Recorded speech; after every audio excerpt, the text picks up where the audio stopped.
I'm 29 now and I've had a lot of horrific experiences, but nothing sits in my brain the way one night from when I was 15 does. It was my first real babysitting job that wasn't just watching a cousin for an hour while my aunt ran to the store. This was a family friend. The kind where your parents know their parents and everyone assumes it's basically safe by default. They're cool with me telling the story online. So, their names are Mark and Diane and their son Charlie was 5. They lived in a nice house in a quiet, normal neighborhood. Looking back, that's part of why it messed with me.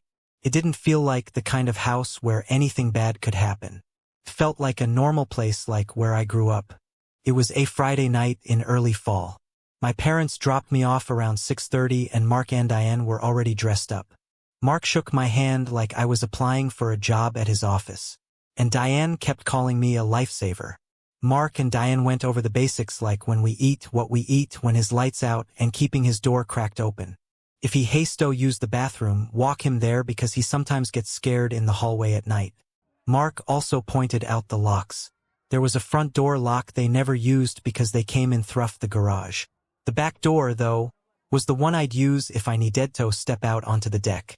He mentioned I'd have to lock both the locks, and he pointed to the deadbolt up top and the regular doorbell lock underneath. He nodded like I understood. I thought it was obvious. I thought a lock was a lock. They left around 7 as soon as their car pulled away. Charlie asked if we could play board games and hide and seek. And the hide and seek I tried to talk him out off because the house was bigger than I expected and I didn't want him hiding, somewhere stupid and getting hurt. We compromised by playing a simple card-matching game at the coffee table, then a video game on the little console in the family room. It was one of those kids' games where you basically just run around collecting stuff and the character can't really die. Around 7:45, I heated up the food Diana had left. It was mac and cheese and chicken nuggets. Basically, babysitter cheat code. Charlie ate in front of the TV, which his parents probably didn't normally let him do, but I wasn't trying to be the strict babysitter on my first paid job. After dinner, we brushed his teeth and went to his room. His room was on the second floor. The house had this wide hallway that ran past a couple bedrooms and a bathroom. Charlie's room was at the end, and it had a small closet with sliding doors. Inside, from what I could tell earlier when he grabbed a toy, it was mostly little kid clothes and some storage bins on the top shelf. His room had a hamper in the corner by his dresser, one of those tall ones with alid. There was a night light on his dresser that glowed soft yellow. I tucked him in and read him a short book. And as I was walking out, he asked if I'd stay in the hallway for a minute. I stood outside his door and listened to him rustle around for maybe 30 seconds. Then his voice went quiet and I figured it was settled. I left his door cracked like they said. Diane had showed me the guest bedroom where I could hang out once Charlie was asleep. It was down the hallway from Charlie's room closer to the stairs. It had a small TV like a spare room TV, and a bed with a comforter that looked like it was never used. I turned the TV on and flipped through the channels until I found some random show. I lay on top of the bed, shoes off, phone in my pocket. It felt like the job was basically done. But that lasted maybe 40 minutes. I was half watching the TV when I heard soft footsteps in the hallway. I looked up and Charlie was standing in the doorway of the guest room. He was rubbing highsies and holding a stuffed animal. His face didn't look sleepy, though. He looked scared. I asked what was wrong. He didn't come in at first. He just whispered, "Chris." I motioned him over and he walked in slowly like he didn't want to turn his back to the hallway. He said he heard something in his closet. I tried to assure him it was likely a house-settling noise that houses creak a lot, that he shook his head fast, saying no, it was more like a scratch. I still knew it had to just be typical toddler imagination, that I told him there were no monsters in his closet and asked if he wanted me to check. He nodded and I walked him back to his room. I turned his light on fully and looked at the closet. The sliding doors were closed. I slid one open and peeked inside. Admittedly, I took just a quick peek because I knew no one was in here and I just saw a bunch of clothes that I even pushed some clothes aside like he was actually searching, that I slid the door closed and saw relief on his face. I tucked him back in and went back to the guest room, but 15 minutes later, I heard footsteps again. This time, Charlie came in quicker, and Hugh was more upset. He said, "Chris, the closet door moved." I sat up and tried not to show annoyance. even though I felt it for a second. I tried to stay patient. I said, "Okay, let's go check." We walked back down the hallway, and when we got to his room, I stopped in the doorway. The closet door was fully open. One of the sliding panels was pushed all the way to the side. I stared at it for a second, and I remember my stomach doing this little drop. Not because it thought someone was in there right away, but because it didn't match what I remembered. I knew I closed it. I looked at Charlie and asked why he opened the tin, a tone that would imply I'm not happy. But the way he swore it didn't come across like he was lying. I walked over and slid the closet door shut. But the thing is, the way it closed, it didn't feel like it could have drifted open on its own. I gave Charlie a look meant to imply that I knew he was playing around with a door, maybe trying to scare me.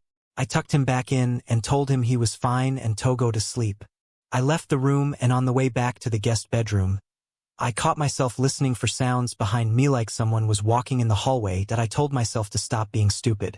I was 15 in a family friend's house on a safe street. About 10 minutes later, instead of footsteps, I heard Charlie call out. It wasn't a scream, but rather a shaky raised voice, like he was trying not toil, but needed me. Came from his room. I got up and walked out. As I got closer, I could hear him crying softly. I stepped into his room and saw him sitting in bed with tears on his face. I immediately looked at the closet.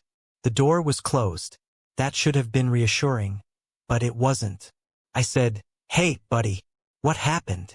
He didn't answer right away. He just lifted his arm and pointed toward the corner of the room. I followed where he was pointing, and for a second my brain didn't process what I was seeing. There was a hamper in that corner, and behind it, pressed into the narrow space between the hamper and the wall, was a person crouched down. They were hiding, trying to make themselves as small as possible. The first thing I saw was a shoulder, then the shoes, then his partially hidden face, but I could see his eyes looking straight at me. The whole thing lasted maybe 2 seconds before my body reacted. I didn't scream. I simply decided it was time to move. So, I grabbed Charlie with both arms, yanked him out of bed, and picked him up like he weighed nothing. I backed toward the door, never taking my eyes off that corner. The person surprisingly didn't move at first. They stayed crouched, as if they stayed still enough we'd forget he was there. I ran us toward the guest room and locked the door. I did my best to keep Charlie quiet as I called 911. I told the operator there was someone in the house.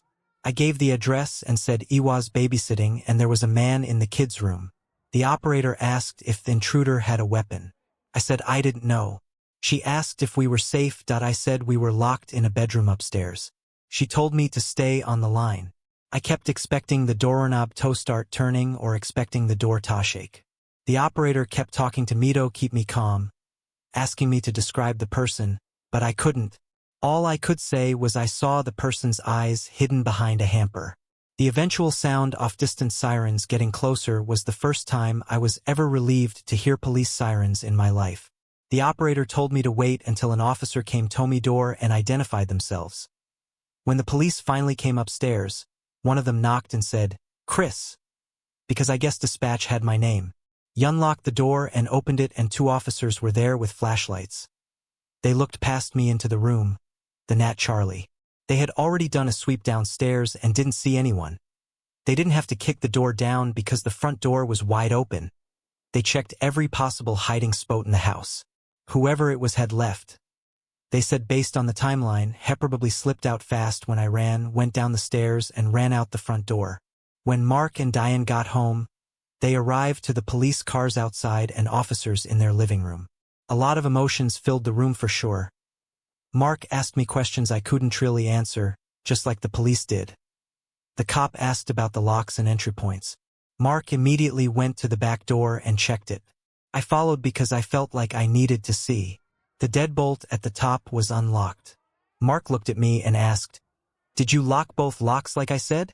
I said, "I locked the bottom one." He said, "The bottom one pops if the knob gets jiggled." That's why he told me both. Hugh wasn't raising his voice, but I knew Hugh was upset. However, he didn't stay upset for long and was grateful I saved Charlie from danger. The worst part is thinking about what would have happened if Charlie hadn't come to get me. If he'd stayed in his room trying to be brave while that person was in there, or if I'd been downstairs messing around on my phone. not paying attention. Or if I told Charlie to go back to bed without checking so to parents or babysitters or anyone out there who takes care of kids. Don't always dismiss the things they say as just their imagination.